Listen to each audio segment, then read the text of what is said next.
अरे माँ जी, पता नहीं किस मिट्टी की बनी हुई है, पता नहीं दिन भर क्या ही करती रहती है। सिंक में इतने सारे बर्तन रखती है ना कि जब देखो ये सिंक में बर्तनों का ढेर लग जाता है। अभी सुबह ही तो धो करके गई थी, पता नहीं माँ जी इतना बर्तनों से क्या करती है। पूनम पूनम, अरे ये क्या, ये आज इतनी जल्दी कैसे घर आ गए? अरे जल्दी एक गिलास पानी लेकर के आओ ना। हाँ हाँ आ रही हूँ जी, लीजिए पानी पी लीजिए। क्या हुआ जी, सब ठीक तो है ना? आप इतनी जल्दी कैसे आ गए? मैं कल से इस ऑफिस में नहीं जाने वाला हूँ।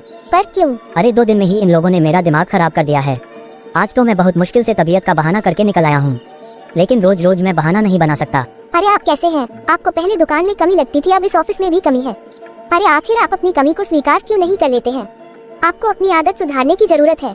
ओहो, ये पागल थोड़ी ना है जो 2 दिन में नौकरी छोड़ देगा। अरे वहाँ कुछ हुआ होगा तभी तो ये ऐसा बोल रहा है। अरे तू 2-4 पैसे क्या कमाने लग गई, मेरे बेटे पर ध्वंस दे रही है। मैंने आज तक कभी अपने बेटे को डांटा तक नहीं, और तू कल की आए इस पर हुक्म चला रही है। अरे माँ जी, आपके बेटे को मेहनत करने की आदत ही नहीं है, अभी नौकरी लगी नहीं और कि ये उसे भी छोड़ने की तैयारी में है। अरे अगर ये काम नहीं करेंगे तो घर कैसे चलेगा? और आप है कि अपनी पेंशन को मुट्ठी से निकालती नहीं है। तुझे ज्यादा पैसे कमाने का घमंड दिखाने की जरूरत नहीं है। अरे तू 2-4 पैसे घर में खर्च क्या कर देती है? तू तो हमारे सर पर ही चढ़ रही है। मैं बहुत दिनों से देख रही हूँ कि तेरी जुबान कैंची की तरह चल रही है। आज मैं तेरी जुबान ही काट दूंगी। बस माँ जी, बहुत हो गया आपका। आप अपने बेटे को और आप अपने हाथों को काबू में रखना सीख लीजिए, वरना ये सलामत नहीं बचेंगे।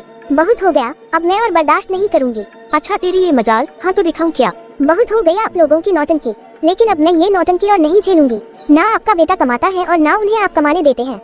अरे कैसी माँ है आप? अरे आपको तो अपने बेटे को कमाने के लिए आगे बढ़ाना चाहिए, लेकिन आप तो हमेशा ही इनको आगे बढ़ने से रोक देती हैं।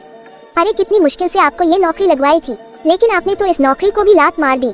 अरे तो मैं झूठ थोड़ी ना बोल रहा हूँ। अगर वो कंपनी मुझे सैलरी देगी तो क्या मेरी जान ले लेगी? अरे वो क्या, आप जहाँ पर भी काम करेंगे आपको काम तो करना ही पड़ेगा ना। कोई भी आपको बिना काम की सैलरी थोड़ी ना देगा। वो सब मुझे नहीं पता, मैं तो अभी आराम करूंगा और फिर बाद में सोचूंगा कि क्या करना है। अरे ये कैसा इंसान है जिसे किसी की पड़ी नहीं है? इसको जिम्मेदारी का तो जरा सा भी एहसास ही नहीं है। ये कितनी आसानी से ऐसी बातें कर रहे हैं। तूने सुन लिया ना, अब मैं कल से नौकरी पर नहीं जाऊंगा। आपको नौकरी छोड़ने की कोई जरूरत नहीं है। अरे आपको तो नौकरी करने की आदत भी नहीं है।